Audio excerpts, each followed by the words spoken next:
Okay, thanks everyone for joining today's Trusted Sec webinar titled The Value of Compliance, Minimizing the Impact of PCI DSS 4.0. My name is Stephen Marshowitz, Director of Program Development here at Trusted Sec.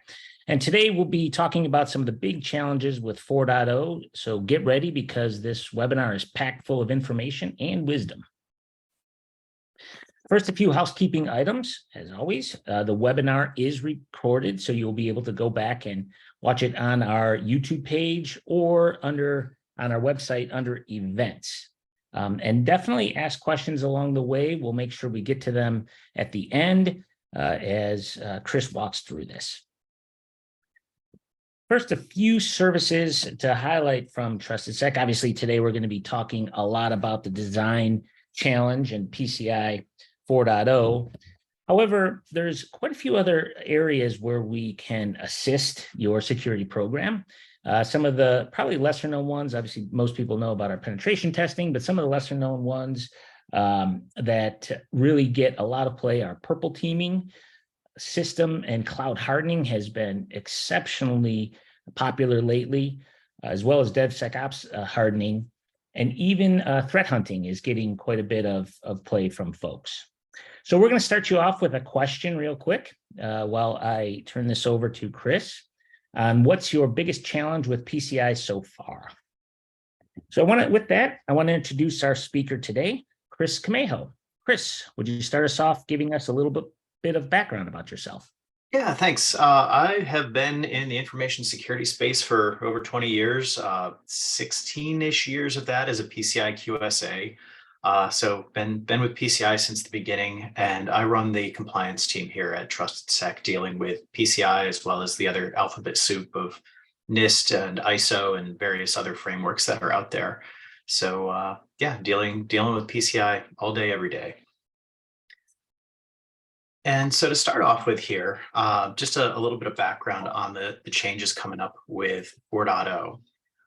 There's a great document out there, a summary document that PCI SSC has put out that just has the list of all the changes in detail. It's a big document, but if there's specific things that you're looking for, it's a great place to find the actual line-by-line changes that they've made. We're going to do this at a little bit higher level today, just to kind of point out the big major changes that are very likely to affect organizations and skip over some of the little ones that aren't that big a deal. And what you'll see is when you look at that changes document, is there's three different types of changes they flagged. There's structure or format changes, and these don't really change the framework requirements, just how they're presented in the PCI DSS document. There's many requirements in there that have been renumbered, merged, split apart, but are otherwise really the same as they were in the previous version. There's also clarification or guidance changes. This helps to make clear what a requirement was always trying to accomplish. And so some organizations may have been relying on some creative interpretations of the requirements in the past, and they may run into trouble with these clarifications as they find out that their creative interpretations were never really what was intended in the first place. And then the big ones are the evolving requirements. These are the real changes where we're going to focus most of our discussion today. These include existing requirements that have been updated to account for new threats, new security techniques, as well as completely new requirements that they've added. The self-assessment questionnaires are changing to align with the new version of the framework. Besides the actual changes to update the requirements, some of the short form SAQs like SAQ-A, SAQ-P2PE, SAQ-C-VT, these all have some little subtle changes in there where some of the requirements that were not in those short form SAQs before may show up there in 4.0. So definitely take a look. Some of the requirements that you might have said, oh, we don't have to worry about that requirement because we're just an SAQ-A, that might be in play. And I've got one specific example that we'll be talking about today. And those changes are not covered in the summary of changes document that PCI put out. So if you want to know the difference between the old and new SAQ, you just have to get them up side by side and scroll through them to see what the new requirements are. So we'll start with some of the highest level changes that they've made in PCI DSS 4.0. The first one is with the data definitions.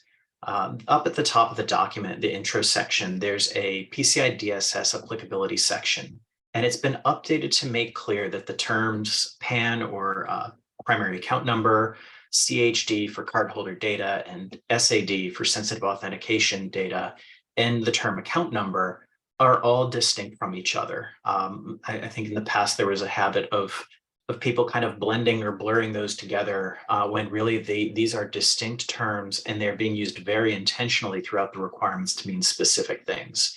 So pay attention to these terms when they're used in those requirements. Make sure you're applying terms to the correct data types. The definitions themselves have not really changed.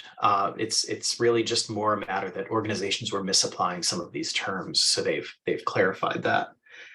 The big one here is to remember that cardholder data is not just the primary account number. So for example, PCI DSS requirement 10.4.1, and I'm using all new version 4.0 requirement numbers here. They've all changed. 10.4.1 requires audit logs of all system components that store, process, or transmit cardholder data to be reviewed at least daily. So this would actually apply to any system in your cardholder data environment that only has cardholder names, even if the account number has been tokenized, because going by the definition here, you can see that cardholder data says any of the following if associated with a PAN or in the CDE, the name, the expiration date, the service code. So those are the kind of things that can trip people up, is just confusing PAN with cardholder data and saying, oh, we don't have to worry about that requirement. There's no PAN in that environment. We've tokenized it. It could still be in play. Scope is another thing that's been clarified. Again, the intro section of the DSS 4.0 document has a scope of PCI DSS requirements section. And this is another case where the text is really just being updated to explicitly reflect what has always been the common understanding of scope amongst the PCI QSAs, the PCI community. But it may catch some organizations that have been self-assessing by surprise if they never really had a good handle on how PCI is scoped. So in particular here, they've explicitly designated system components that can indirectly connect to the CDE as in scope. And this may catch out some organizations that have been using jump boxes or bastion hosts, whatever you want to call them, as a way of de-scoping some workstations. So you've got your workstation connecting to your jump box, and your jump box is running maybe a virtual desktop environment that then connects into the CDE. So the rule here is that a system is considered in scope if it can affect the security of the CDE if that system is compromised. So using this jump box example, a case can be made that the security of the CDE would be affected if a workstation connects via the jump box and that workstation gets compromised. So let's say I managed to install a keylogger on this compromised workstation. That keylogger can provide the attacker the credentials so that the attacker can use the jump box, get a virtual desktop, and then move on into the CDE. So you definitely need to pay attention to that one. This was a technique many organizations are using to de-scope certain things. And the answer here is to consider something out of scope. PCI says we have to confirm that through a penetration test. So those workstations should be in scope for the pen test. The jump box should be in scope for the pen test. And if that pen test figures out any way to connect into the CDE, leveraging those workstations via the jump box, those workstations are in scope. So that may surprise some organizations. This is kind of my big list of all the little clarifications that they've done that are worth mentioning, but we don't really need much further explanation. So mostly terminology changes and standardizations. So any requirement related to antivirus now uses the term anti-malware, just broader changes in terminology and the capabilities of tools. Requirements used to say that they apply to development and test environments, and those now say they apply to pre-production environments. And this was to address, again, some creative interpretations of, oh, this isn't my development environment. This is my make up some other random word environment. So no, all pre-production environments are in play for that. PCI has retired the old DSS program for payment applications in favor of a new PCI software standards program. So the framework's been updated to reflect that terminology change. This is a big one, as requirement 1 was all about firewalls. And that terminology has all been changed. You won't see the word firewall in the core requirements anymore. They all say network security controls. And that was designed to reflect all the new types of technology that can be used to restrict network traffic, that we don't call those new technologies firewalls, even though they're kind of performing that same purpose. So network security controls now covers anything that can control network traffic between 2 or more network segments or subnets based on any sort of predefined policies or rules. So your intrusion prevention system, not a network security control, but say your router or your switch that can do layer 3 packet filtering, that could be a network security control. Some of the new zero trust things, network security control. So the key thing here is predefined policies or rules to limit that traffic between network segments. And of course, things that are, that we still call firewalls absolutely count here as well. Many of the requirements, when we get into the terminology standardization here, many of the requirements that had to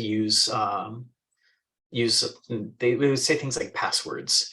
Those have all been changed to use terms like authentication factor and authentication credentials to recognize that some systems don't use what we would traditionally consider a password. So you might use like a physical access card to swipe into a machine to authenticate rather than typing in a password. And so this new broader terminology covers those different types. If there's a requirement that means to address passwords and passwords only, it will explicitly say passwords instead of authentication factor or authentication credentials. But of course, a password is an authentication factor and authentication credential. So just like our firewall change, it's meant to broaden the scope of what these requirements apply to and what you can do. Physical security requirements now refer to sort of like we just had with the data definitions. They refer to different levels of physical areas. So you've got sensitive areas, the CDE, and facilities.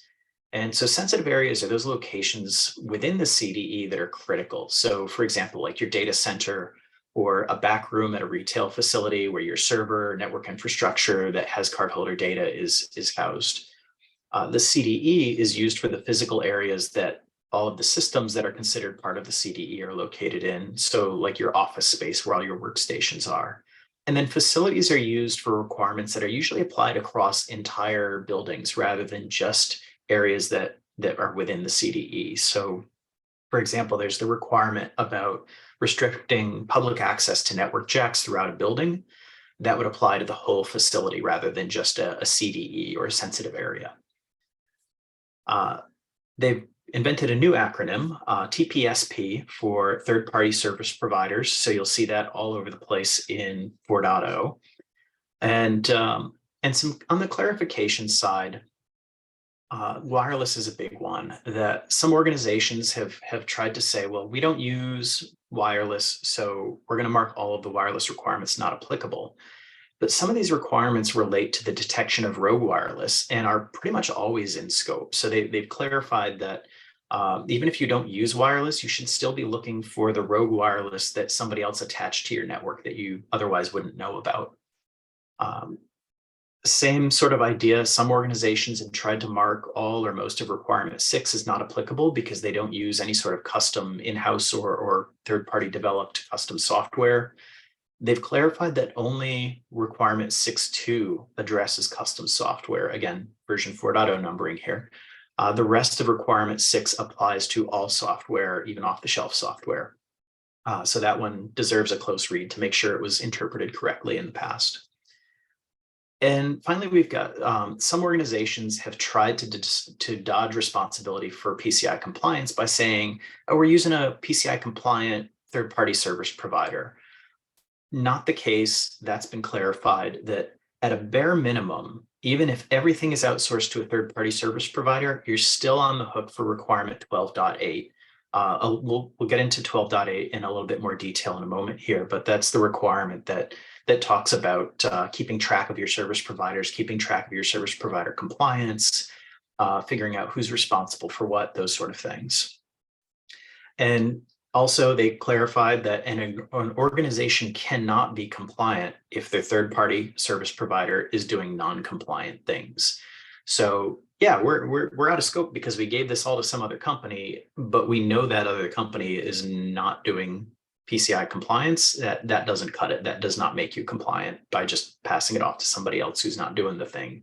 So you have to make sure you are using PCI compliant third-party service providers to handle your cardholder data. A big change that they've made in this clarification section is defining the term significant changes. So there's some requirements that reference this term significant changes, usually in the context of something you have to do when a significant change occurs. And it was never really well defined in version 3.2.1. So version 4.0 still says that what constitutes a significant change is highly dependent on the environment. So this leaves it open to interpretation, but at least now they've given us this list of changes that are always considered significant. Again, they broadly align with what our generally accepted interpretation has been for a long time, but this may catch out organizations that were kind of playing fast and loose with their own internal definition of a significant change. And so we've got the list here on the right side of this slide of all the things that are in the default list of significant changes. The things that you have to do after significant change include confirming your PCI scope, confirming that controls are in place, doing your external and internal vulnerability scans and penetration tests, and doing web application security assessments. So any of these lines on the right trigger some pretty key activities here that are core to the PCI compliance process. And there's another huge change in 4.0 is this entirely new approach to PCI called the customized approach. And so we've got the defined approach is the name for the way we've always done it. We've got a list of requirement numbers, and each requirement tells us what we have to do, and we do the thing the way it's written there in the PCI standard. The customized approach gives us sort of general objectives for each requirement. And we can use those general objectives instead of the specific written requirements. So I've got an example here on the screen that I pulled a random requirement out of PCI DSS number 341. And you can see the defined approach on the left and the customized approach on the right. And you can see how that defined approach is much more detailed.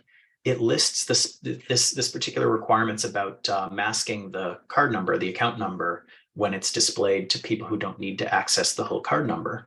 And you can see how it's specific about you can only show the BIN and the last 4 digits, whereas the customized approach doesn't have that level of detail. It just says the minimum number of digits necessary to meet a defined business need. So you've got a lot more flexibility here on the customized approach side. And this is really just one example requirement.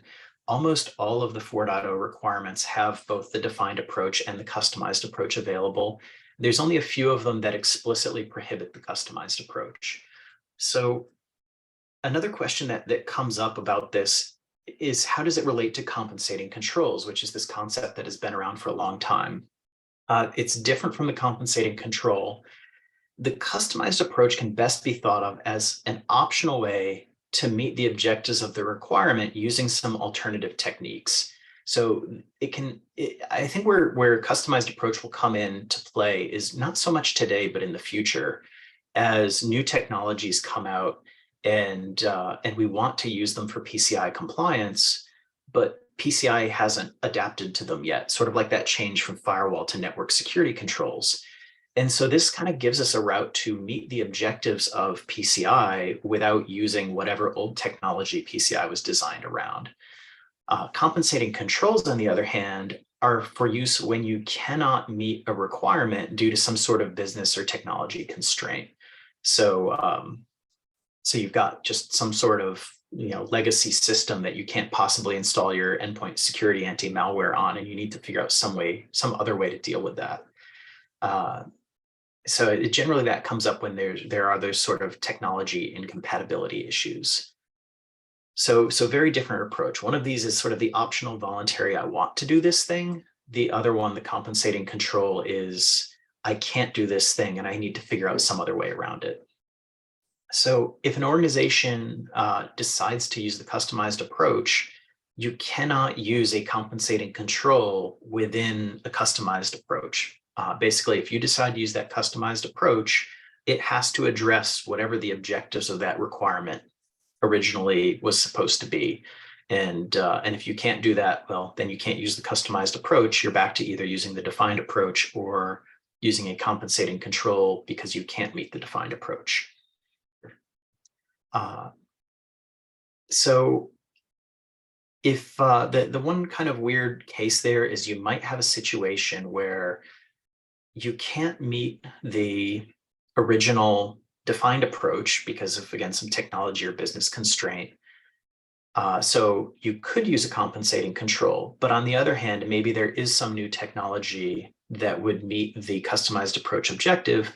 Now you really have the choice of, well, do I want to use this other technology and call it a customized approach because it meets that objective? Or do I want to use that same technology but call it a compensating control because I'm using it because I can't meet the original requirement for some reason, the defined approach requirement? So that's the one sort of weird case where you can choose which way you want to go, which one you want to call it. That said, just like compensating controls have been in the past, do not decide to use the customized approach lightly. Don't look at this and say, oh, this is much more vague. I should totally use this customized approach so I don't have to do all these annoying nitpicky things that PCI tells me to do. Because every customized approach requirement requires a lot of documentation, a lot of maintenance, a lot of assessment. It's meant to be something to be used in special circumstances, not as sort of a loophole to get out of doing PCI. And so when you look through the PCI DSS and the customized approach section, you'll see that there's a long list of things, and I've got most of it here on the slide on the left of this compensating, this controls matrix, targeted risk analysis, documenting and testing the effectiveness of the controls, monitoring the controls. This is all above and beyond what PCI requires for their normal defined approach controls. So really, I see this as being used when it's more of a strategically important thing rather than a, hooray, we can get out of PCI using this loophole.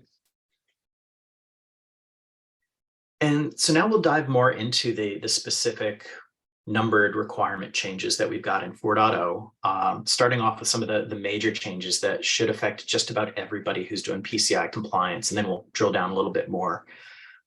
First big change, the first two sub-requirements in every top-level requirement are now for policies, procedures, and assignment of responsibility. So this means during an audit, I would be checking to make sure every single policy and procedure mentioned in any sub-requirement has policies, procedures in writing, and that there's some sort of evidence that those written policies and procedures are reviewed and updated periodically as necessary.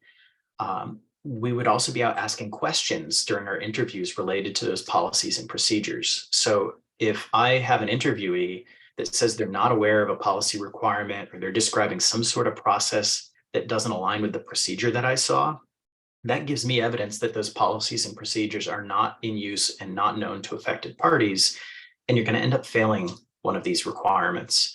So they're really taking that documentation more seriously now. Similarly, for the responsibility sub-requirement, we'd be checking to make sure that there's written documentation of who's responsible for each sub-requirement within a major PCI requirement. And we would make sure that the relevant people are aware of and understand that they're responsible for those things during interviews. And if they're like, oh, well, I didn't know that I was supposed to be updating the malware signatures, well, that's a fail because somebody didn't tell them that there's a list that says they're responsible for that. There's some broader organizational requirements for responsibility under requirement 12, or I should say higher level, as in higher management level requirements. So 12.1.3, it's kind of like the 1.2 sub requirement here shown for that would show up in each of the other requirements. But it's a bit more broad. So where like the 1.2 is looking for an assignment of responsibility for a specific task, something like ensuring that security awareness training is updated annually. 12.1.3 would be looking for sort of a general assignment of responsibility to groups of people. So saying something like everyone is responsible for completing the assigned security awareness training annually. So it's meant to be that sort of broad organization-wide. And then 12.1.4 is for assigning the ultimate responsibility for the PCI DSS compliance program to a specific individual, and it must be a member of executive management. So you can't just pick a random IT person and use them as the scapegoat for your non-compliance, because PCI is now specifically saying that there has to be somebody up at that C level or whatever similar level within your organization that is the responsible person for this. Scope. So I mentioned some of the scope definition clarifications earlier. There are some new requirements related to scope. And it says that every organization must document their PCI DSS scope. So you have to have it in writing now. That was not the case before. And there's kind of a split here where there's a merchant version and a service provider version. The merchant version, you have to review it every 12 months, and the service provider version every 6 months to make sure that that scope is accurate and updated. Both merchants and service providers have to update that scope documentation after any significant change, calling back to that terminology change I highlighted earlier. And the requirement contains this detailed list. You can see that big bullet list there of all the detailed things that have to be in that scope documentation. There's a separate new requirement for significant organizational structure changes at service providers. So this is like a big, service provider going through some kind of restructure, organizational restructure thing. And this triggers a review of the scope and applicability of controls as well. And those results have to be communicated up to the organization's management. So just a kind of an extra level of taking a look at both the scope and the controls for service providers. Risk analysis, everybody's least favorite thing in PCI. There was an old risk assessment requirement in 3.2.1 that has completely gone away. It was always kind of a little bit useless because it told you to do a risk assessment and then never really said what you had to do as a result of that risk assessment. So that's gone away, but there's a new requirement that talks about a targeted risk analysis. And this is used in a very specific way now. There's various requirements that specify how often they must be conducted. In the old version, it would tell you straight up, this has to be done this often. Now it gives you some flexibility. It says, do this risk analysis to figure out how often you want to do this thing. And some of the other requirements use the risk analysis to determine what types of actions that you'd be performing to meet those requirements. So on the one hand, some organizations may appreciate this flexibility. Maybe there's something like inspecting your point of sale terminals that you thought PCI had you doing that way too often and it was ridiculous. But on the other hand, they don't provide defaults for most of these requirements anymore. So you can't just say, well, we're going to keep doing it at the frequency that it was under 3.2.1. You must do this risk analysis to figure out how often you're going to do these tasks. And you have to document it. And that's going to be a hassle for some organizations because they're not used to doing a risk analysis. So this is something that if you don't really have staff that are trained that understand risk assessment, risk analysis processes, you may want to consider outsourcing this to somebody to have them do it for you, similar to how most organizations outsource the penetration tests. Because going through risk assessment, again, big bullet list here of the things they want you to cover, but understanding threat factors, understanding likelihood and impacts of threats. These are things that take a little bit of experience and training and know how to do accurately. And you don't want to get in a situation where you end up failing because you had somebody who didn't really know what they were doing try to put together a risk analysis for you.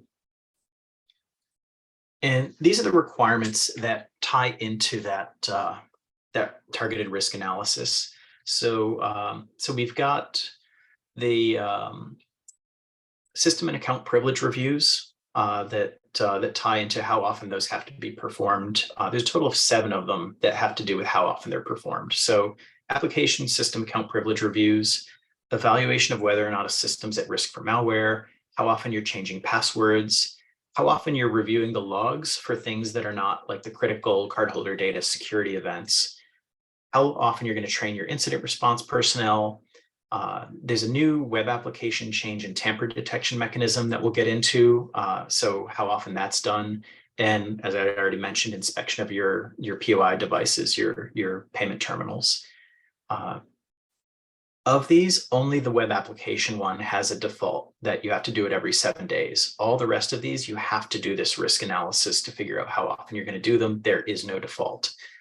And the requirement for inspecting your point of interaction devices is an interesting one because it also calls for a targeted risk analysis to determine the type of inspection to be performed. So the intent here is to detect any sort of tampering or unauthorized substitution. So typically this will involve things like checking the security seals, checking serial numbers, checking to make sure that they're locked to whatever surface they happen to be sitting on, checking for skimmer faceplates. But it's really up to you to decide what are the threats to my point of interaction devices, what do I need to check for, and how often do I need to check for those things. Something maybe a gas station pump, you might want to check for those skimmer faceplates more often. Whereas if your business has customers handing their credit card over a counter and an employee behind the counter is swiping the card through a terminal that is behind the glass, so to speak, then you probably don't need to check for skimmer faceplates anywhere near as often. And there's a new requirement for remediating vulnerabilities identified as part of the internal vulnerability scan that are not high-risk vulnerabilities. And this specifies that you have to use your targeted risk analysis process to figure out how to fix those other vulnerabilities, how quickly they need to be remediated. So quite a bit going on there. I see a question in there about for the, I mentioned no default, but is there a minimum like annually or every 2 years? Nope, they are completely silent on any sort of minimum, maximum. All it says is do a risk analysis and figure it out on your own. And you just have to try to come up with something that's going to pass the, when an auditor comes in and looks at it and says, okay, yep, you did a reasonable risk analysis. If your risk analysis says, we're going to do it every 3 months because that feels right, that's not a risk analysis. You need a little bit more detail than that. I mentioned earlier, we'd be coming back to requirement 12.8. So here it is, third-party service providers. So there's a slight change in 12.8.5.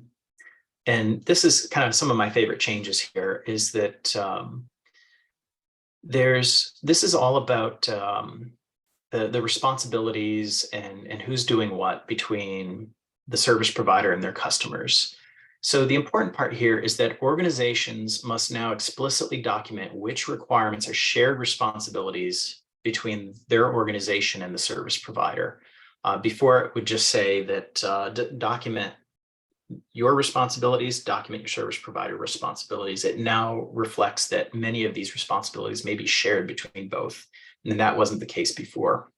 Organizations were trying to clearly say, well, is this ours? Is this theirs? We're not sure. It's kind of a mix. Now you can say this is shared. So a good example of that would be user account management on some sort of cloud service where the third-party service provider would be responsible for managing the user accounts of their own like system administrator employees who access that system, while their customer would be responsible for managing the user accounts of their employees who are accessing the system to actually run card data through it or whatever they're doing. So you've got one PCI requirement for managing user accounts, but both organizations have a hand in that. A new addition, requirement 12.9.2, specifically requires third-party service providers provide information to their customers to support that 12.8.5 requirement we just talked about. And another one is 12.8.4, which requires organizations to monitor their service providers' compliance. So previously, it could be difficult to get service providers to give you the information you needed to do your PCI compliance because you're supposed to be tracking who's responsible for what and How do you do that without information from your provider? You're supposed to be tracking if your provider's compliant. Well, how do you do that if they're not willing to give you their attestation of compliance? And so this should fix that problem, because now third-party service providers are required to give you that information, or they're not PCI compliant anymore. So I'm very happy with this one as an explicit requirement for service providers. Should help a lot of their customers out. And continuing the theme of requiring service providers to support their customers, there's another new requirement, 1147, for multi-tenant service providers to support customer penetration tests. Multi-tenant service provider typically means like a cloud service provider that could be offering physical or virtual servers, web hosting, shopping cart services, payment applications, any sort of SaaS stuff. That technically you're supposed to be penetration testing your service provider, but sometimes the service providers would just say, no, we're not going to let you do that. So not anymore. They have to let you do that. So those are the big ones. Those will very likely affect just about everybody who has anything to do with PCI DSS. Now I'm going to kind of get a little bit more into some of the more detailed requirements that may apply, may not apply, depending on which SAQ you're using, what you have in scope, what sort of card handling processes you have. So I've kind of lumped these up into categories that don't necessarily align with the PCI requirement categories, but this just kind of felt like a good logical fit for some of these. So starting off with authorization and authentication, there are some new requirements related to system and application accounts. System and application accounts were not specifically addressed in the old version of PCI DSS. This led to some confusion because sometimes like system and application accounts, you need to handle them differently from a normal user account that a user would be using to log in. So it was always kind of unclear whether the old requirements but were really written for regular user accounts applied to system and application accounts. Some of those requirements could be disruptive if you tried to apply them to system and application accounts. So now they've created these separate specific requirements for assigning and managing access for system and application accounts separately from the old requirements that still exist for user accounts. And so they include most of the usual topics, using the principle of least privilege, reviewing access periodically, changing the passwords regularly. And they do vary slightly from the regular user account requirements. So just pay close attention as you're going through your accounts to, is this a user account or is this a system application account? And read the fine print in these requirements to see how they're treated a little bit differently from each other. There are some requirements specific to application and system accounts that don't apply at all to regular user accounts. So especially if they're used for interactive login. So if you have like a system account that nobody could ever possibly use that to log in and get a desktop or a shell access, then okay, there's certain things that just aren't going to apply there. But if you can get a login through that system account and start doing things as a human being, well, you've just sort of raised the threat level posed by that account. So some of these requirements come into play. And there is also a prohibition on hard coding application or system accounts into scripts, configuration files, source code. So no more just stashing the password in your configuration file. So you have to use some more appropriate methods to authenticate those system and application accounts. Things like certificates will come into play here. Some changes to passwords themselves. Going back to our terminology, this is specific to passwords, not the broader authentication factors. First up, minimum password length is increasing from 7 to 12 characters. And the requirement to change passwords regularly is also being changed. So this one does have a default. You can choose to change your password every 90 days. But there's this new option to do dynamic analysis, as PCI calls it, dynamic analysis with automatic access determination. So again, update to address new technology. Most organizations probably aren't using that sort of technology today. Maybe you will in the future. The option is now there. But you can keep doing what you're doing with password changes every 90 days if you want to. There's a variation on the password change requirement that affects service providers. that same 90-day or dynamic analysis requirement applies to a service provider's customer accounts only if the passwords is used as the only authentication factor. So a service provider that implements multi-factor for their customers doesn't need to do any sort of password change dynamic analysis stuff or the 90-day change. Keep in mind, none of these authentication requirements apply to consumer accounts. It says that right at the top of requirement 8 in PCI DSS. So don't think that you have to make your consumers change their passwords every 90 days when they log into, whatever shopping cart website or whatever you have for them. They also typically don't apply to accounts that have access to only a single card at a time. So your employee that logs into the point of sale terminal to swipe a single card and has no way of ever accessing more than one card number at a time, no password changes, no dynamic analysis, none of that stuff is in play for them. There's some new requirements for periodic account reviews. So these are really meant to identify accounts that are no longer needed or that have excessive privileges. We see that often if somebody changes job roles where they get the new privileges for the new job role, but nobody ever takes away the privileges that they had from the previous job roles that they don't need anymore. And so this is a requirement that's split up into two versions. There's one version for user accounts. There's another version specific to system and application accounts. Very little kind of subtle differences there. The big difference being on the user side, it's every 6 months. And on the application system account side, you have to do your targeted risk analysis to figure out how often you're going to do those reviews. And there are now some multi-factor authentication requirements. MFA is now required for all access into the CDE, full stop. That is it. That is the entire requirement. All access into the CDE. So previously, it was only required for non-console administrative access, fancy way of saying any sort of access that's not coming from the keyboard at the physical machine, as well as remote network access. So implementing this control, it is going to be critical to understand how the CDE is scoped, going all the way back to the beginning of this talk, understanding what is the CDE, where are its boundaries, so that you can reduce the number of systems affected by this requirement, because I don't think most organizations are going to want to put multi-factor on every login across the entire organization. And to support this, there's a new requirement 851 that describes the minimum requirements that your multi-factor authentication solution has to have to be effective. So just something to check as you're implementing multi-factor to make sure you're checking all the boxes there. Change in topics, getting into logging, alerts, response. There are two new very closely related requirements for control failures that have evolved from an old requirement. The old requirement only applied to service providers, but the new ones apply to all organizations. So if you're a service provider, you may be familiar with this already, but to merchants, this is going to be a new one. The new requirements are very similar to the old one.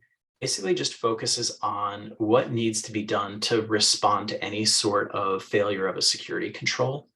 And that's 10.7.3 specifically, basically saying if you find out that one of your security controls that you need for PCI compliance has failed, you have to promptly go out and figure out what's happened, get that thing back up and running, figure out how long it's been down and what you need to do to keep it from happening again.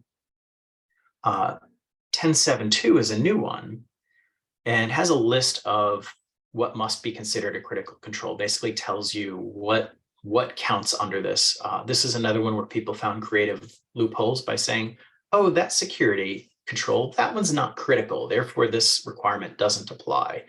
They've now given you that list of things that it definitely applies to, so you can't use that loophole anymore. So just a basic list of things here. You can see it on the left side, the bullet list. There shouldn't be any surprises. All of those are pretty common critical security controls, but this is just kind of the starting point. You may have other controls that you're using to support PCI compliance that should fall into this category. Another big one is a requirement to use automated mechanisms to perform log reviews.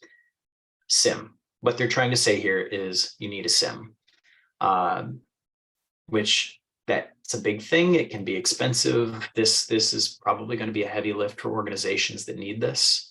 It used to give you that option to do manual reviews periodically instead, which whether or not organizations were actually doing those manual reviews is up for argument in most cases, but now it has to be automated.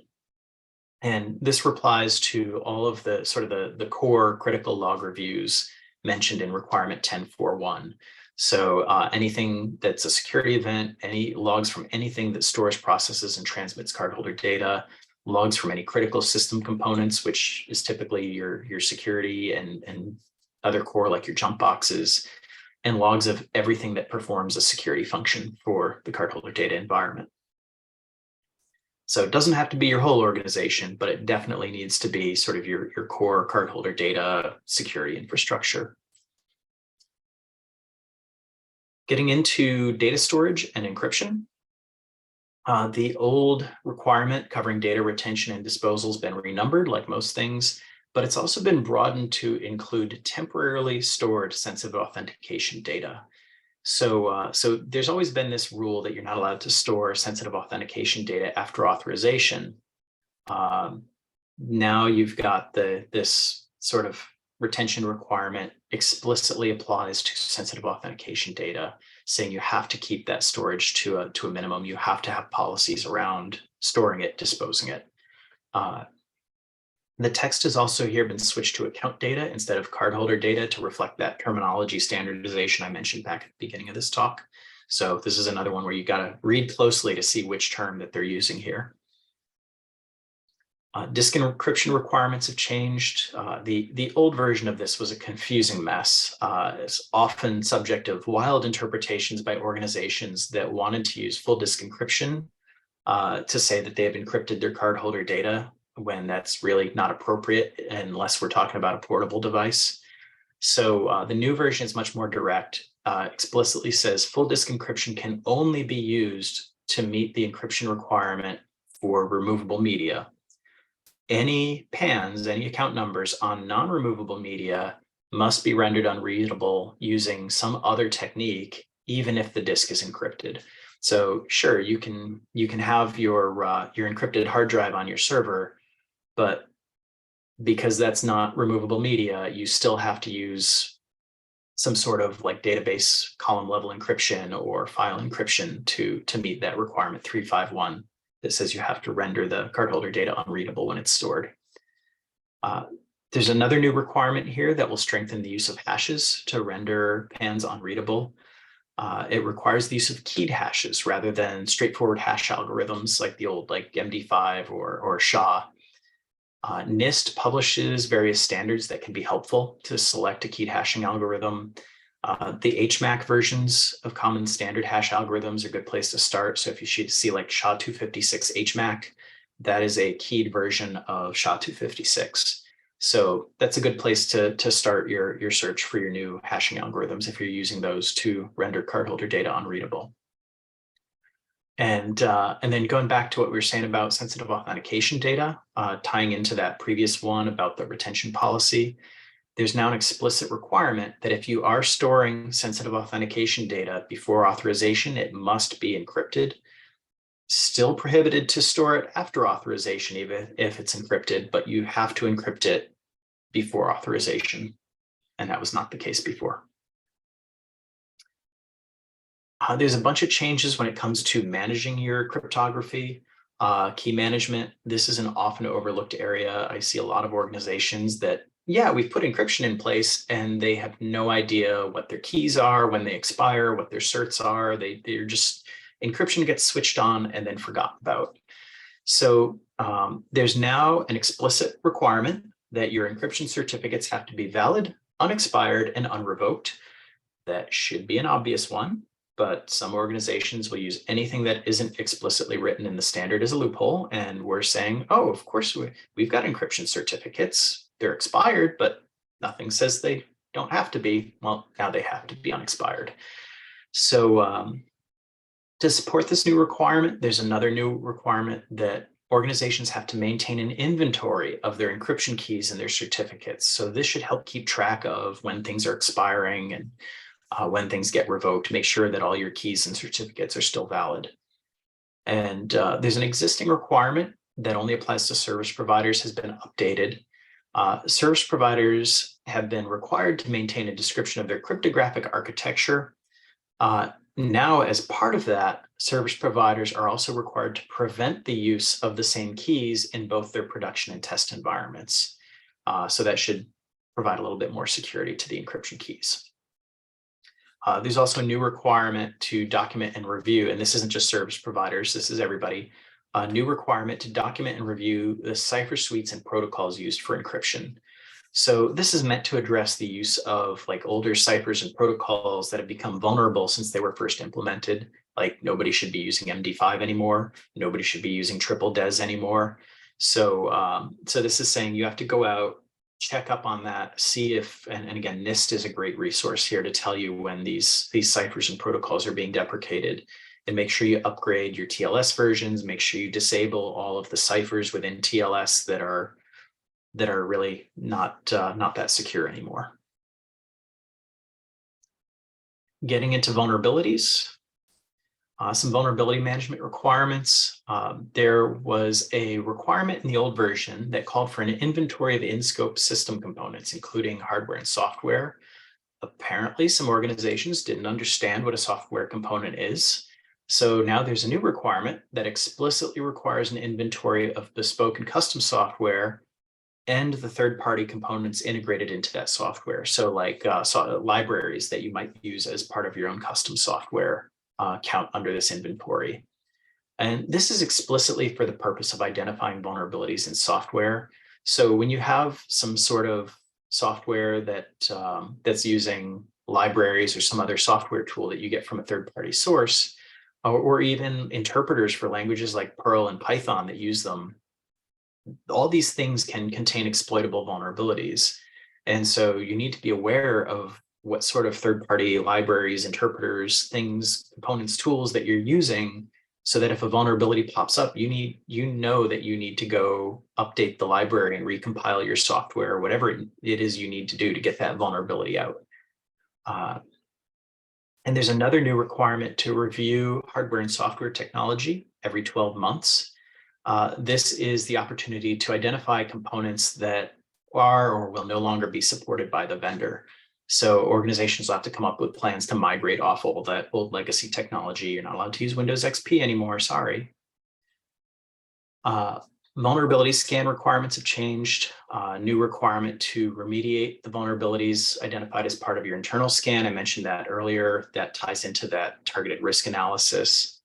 And a big one here is that internal vulnerability scans must now be authenticated. So that internal scanner has to have credentials to connect and log into each host that it's scanning to take a look at the software that is on that host that isn't visible purely from a network perspective. So that should make those internal vulnerability scans a lot more thorough, help to find the types of vulnerabilities that once an attacker breaches that host, they could use these internal vulnerabilities to escalate their privileges. And other than that, the ASV scanning requirement itself for external scans hasn't changed.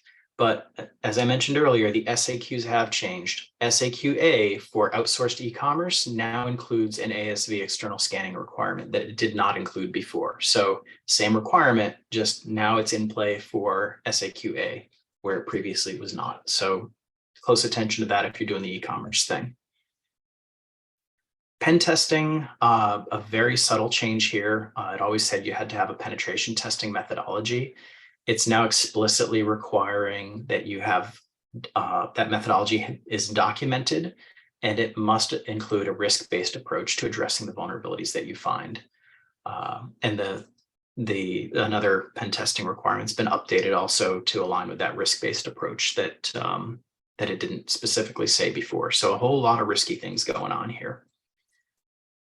And wrapping it up, a few little miscellaneous ones that didn't fall into any other category. Remote access. There's a few subtle changes in the requirement that covers things like laptops, smartphones, tablets, other devices that may be used outside your network. The old requirement explicitly called for personal firewall software, while the new requirement uses the more generic term security controls. So this is another one where they're sort of broadening it up so you can use different types of technology that they may not have thought of yet. Personal firewall would certainly be considered a security control, but now you've got the opportunity to use other types of endpoint security software as well. The old requirement also explicitly stated that it applied to portable computing devices, while the new requirement applies to any computing devices. So this is huge, that you could have a work from home employee's non-portable workstation that is a big old hunkin' desktop computer chained to their desk. This requirement would not have applied to it before because it's not portable, but it will apply to it now because it can connect outside the company's network, even though it's not portable. And of course, all the portable stuff definitely still falls into that category. There's another new control that requires a technical control to prevent PANs from being copied over remote access technologies, unless there's a business need. So this comes into play with, again, virtual desktops. You've got a setup where somebody's using their workstation to connect to another, like a jump box with a virtual desktop, and that virtual desktop has access into the CDE. You would need to have this technical control on there to prevent somebody from copy pasting a bunch of cardholder data from the CDE via that virtual desktop and bringing it down to their actual workstation desktop. In the past, this was something you could get away with just a policy control and say, our policy is never do that, and you'd be fine. Now you explicitly need a technical control to prevent that. So this gets into, on your virtual desktops, turning off things like copy paste functionality. More in play for the e-commerce side of the house here. There's a new requirement, 642, that basically just requires a web application firewall for any public-facing web applications. Previously, you had an option of using a manual tool or using an automatic tool like a WAF, or performing manual assessments of the application. No more manual assessments. It's going to be all WAF now, all automatic tool. They don't explicitly say WAF, they say automatic tool, but again, like SIM, this is really kind of what they're talking about, at least with today's technology. 643, this one, actually both of these next ones are going to be a big one for anybody doing e-commerce. 643 is a new requirement to make sure that the scripts on e-commerce sites are legitimate. So making sure that any unauthorized scripts that steal or modify data don't get inserted into your web application by a hacker, or making sure that they don't tamper with your authorized scripts to change what they do. This is going to be one of the most difficult new requirements because this sort of technology is not widely used today. It's not widely performed today. So this is going to apply to those organizations that are using SAQA for their outsourced e-commerce. This applies even if you've outsourced all your card processing functions, because the concern is that some attacker could break into your site that's performing the redirect or the iframe to that third party and interfere with it via scripts. Similarly, there's another requirement that requires change in tamper detection mechanisms. So you get alerted if somebody's messing with the payment page headers or the content. This is another tough one. Nobody's really doing this today. So it explicitly applies to the organizations using iframes to outsource that e-commerce to a third-party provider so they can minimize scope, use SAQA. And these all make sense. SAQ has been a concern to me for a long time because of that loophole of, yeah, the attacker can compromise the website that's doing the redirect. So this really kind of closes that loophole. Some malware things here, some updates to the anti-malware requirements. In addition to that terminology change, the requirements are updated to explicitly allow newer solutions that do continuous behavior monitoring rather than the traditional signature-based stuff. So more options there are always good. A new requirement that explicitly requires scanning removable media. That wasn't the case in the past. You can also use that continuous behavior analysis instead of signatures there. Service providers specifically will have to use IDS IPS to detect covert malware communication channels, and not entirely completely malware related, but there's a new requirement to automatically detect and protect against phishing attacks, specifically calling for technical controls, not just policies and procedures. And last one I got for you here, security awareness. The main theme of these changes is just that the training needs to be tailored to the organization rather than just using some sort of generic off-the-shelf security awareness training. So it has to include both threats and vulnerabilities specific to your CDE, specific to your acceptable use policies. So it's really just getting specific in there and then having you review and update that every 12 months as threats change to adapt. So as we're getting into the timeline here, just the last little tail end, we've got another poll just to see how far along you are with PCI DSS 4.0. That should be popped up now. The timeline here is right now you can choose to assess under either the old version 3.2.1 or the new version 4.0. But all assessments after March 31st, 2024 must use the new version 4.0. So if you're maybe your assessment's due in like April, you may be able to buy yourself some time and just kind of bump your assessment forward a month, complete your assessment in March under 3.2.1, and now you've got a whole extra year to do your 4.0. Some of these controls, though, are future dated. Most of the ones that I said, this is a new control, those are future dated. Those do not come into effect until March 31st, 2025. So you have to transition to 4.0 next year, but you still have some time to put in like those script checking things that I mentioned on the websites and many of those other brand new from scratch controls. So we recommend you start transitioning as soon as you can, just because of the difficulty of implementing some of these new things. Give yourself as much runway as you can to get those in place. Don't wait until like January 2025 to try to start doing the tamper checks on your website.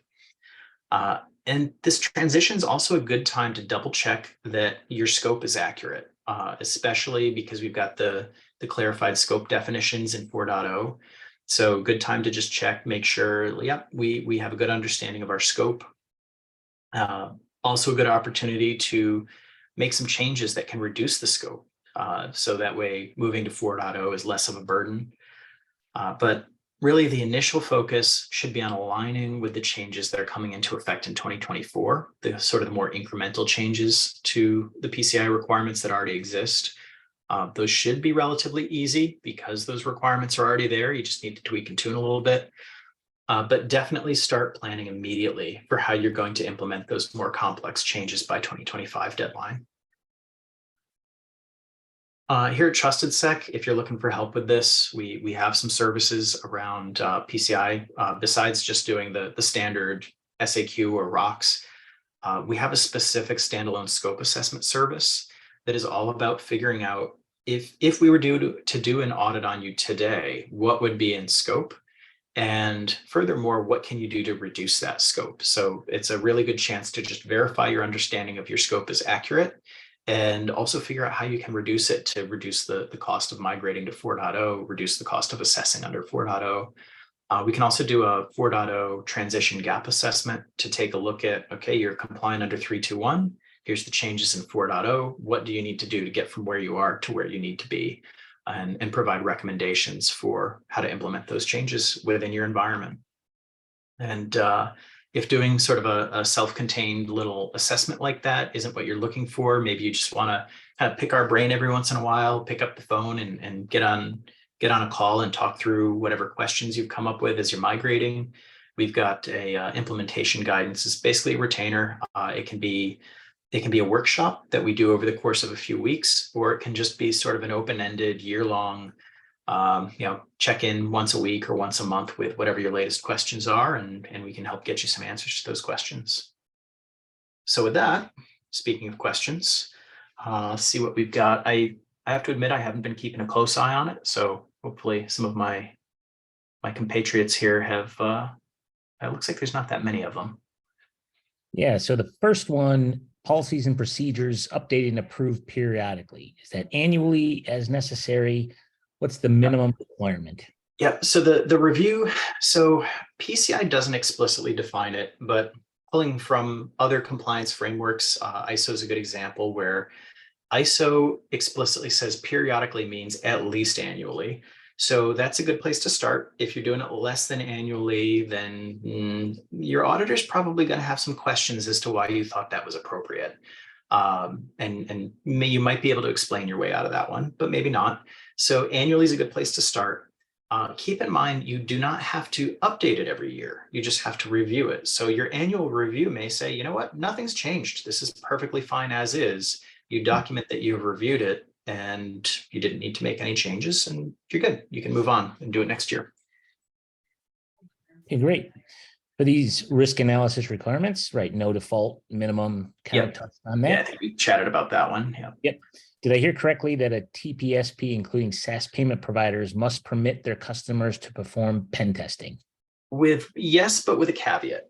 So it specifically said multi-tenant service providers. So the answer in the SaaS realm is probably yes. That multi-tenant is, I've got a website that dozens, hundreds, thousands of different customers who are, we're talking business customers here, not consumers, are logging into my website to have some sort of little payment gateway thing, whatever it is that they're doing.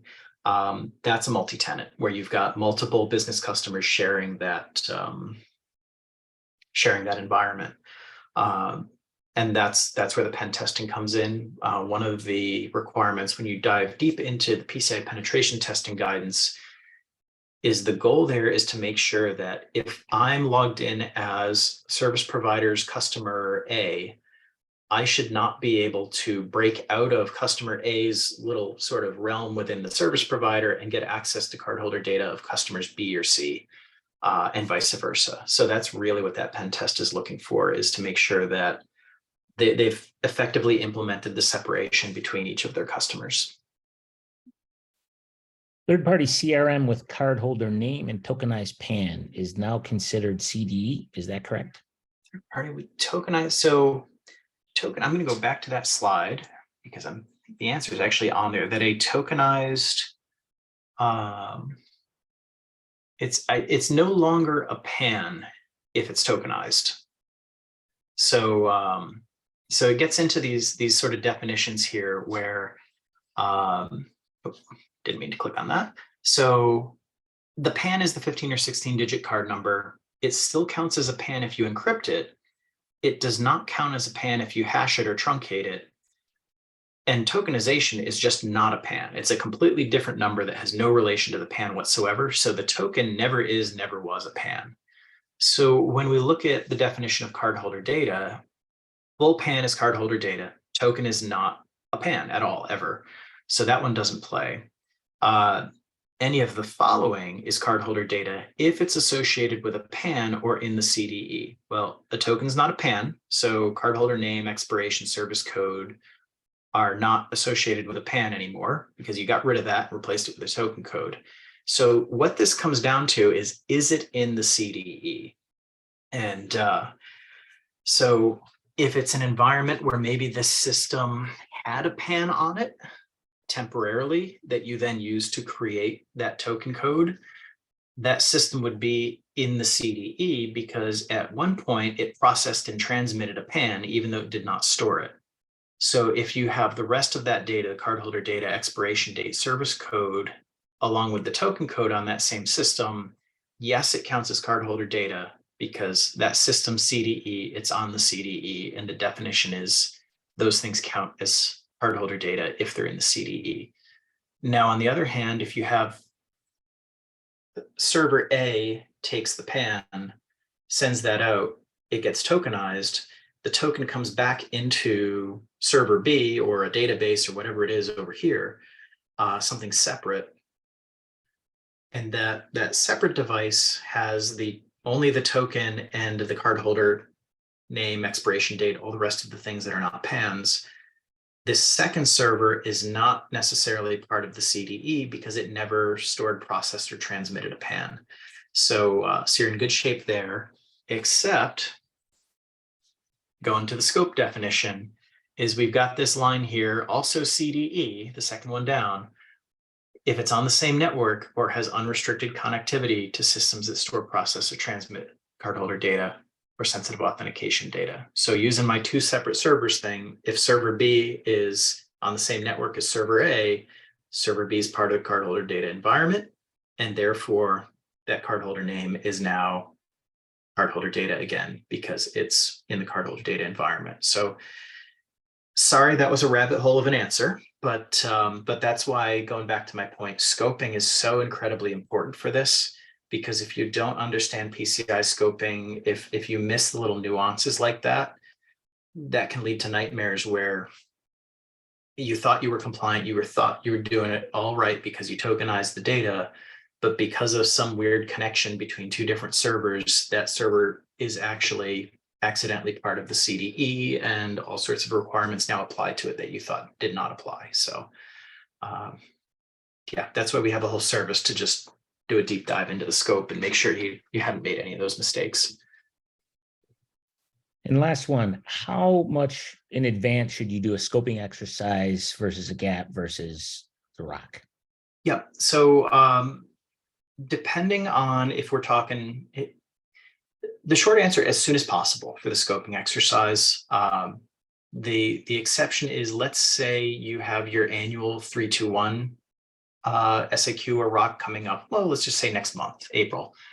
You might not want to do that gap assessment immediately before you do your annual normal SAQ or rock, because let's say you accidentally find that you were misinterpreting the scope this whole time, or you stumble across some non-compliant thing because you were looking in a different dusty corner than you've ever looked before.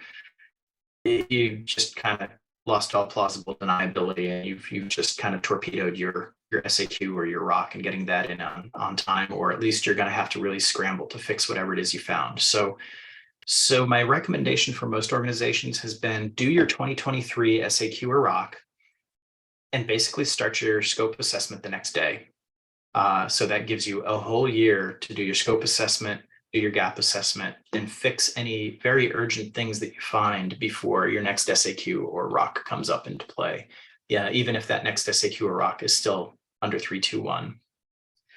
And then I usually recommend, like, doing a scope assessment, leave a few weeks, say somewhere around 2 to 6 weeks between your scope assessment and your gap assessment.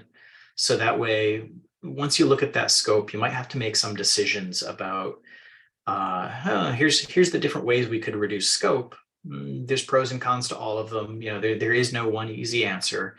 And so it gives you that time to kind of make those decisions about what's the right path forward for us. Do we really need to reduce the scope this much? Are we happy with it as it is? Maybe there's something in the middle we want to do, and come up with a kind of a new, what is our new scope going to be before you dive in and start doing the gap assessment. We'd rather do the gap assessment on what the scope will be rather than what the scope was. Okay, great. Well, that wraps up our questions and our presentation. We know we went a few minutes over, so thanks everyone for sticking with us. And Chris, thank you so much for the detailed presentation you gave here today. It's just fascinating how much information there is, as well as the wisdom that you provide. So really appreciate that. Happy to help. And I just threw some links up here for anybody that's interested. I mentioned the PCI change document, the link to the PCI document library. It's all up there, all the SAQs, the full 4.0 standard, the change document. So none of this stuff is secret. It's all up there for free. Go ahead and grab it. And if you keep an eye on our blog, we've got some PCI blog posts that will be coming up fairly soon here as well. So keep an eye there for a little bit more information on this topic. All right. Well, with that, we'll wrap it up. Thanks everyone for joining, and thank you again, Chris. Thanks. Here.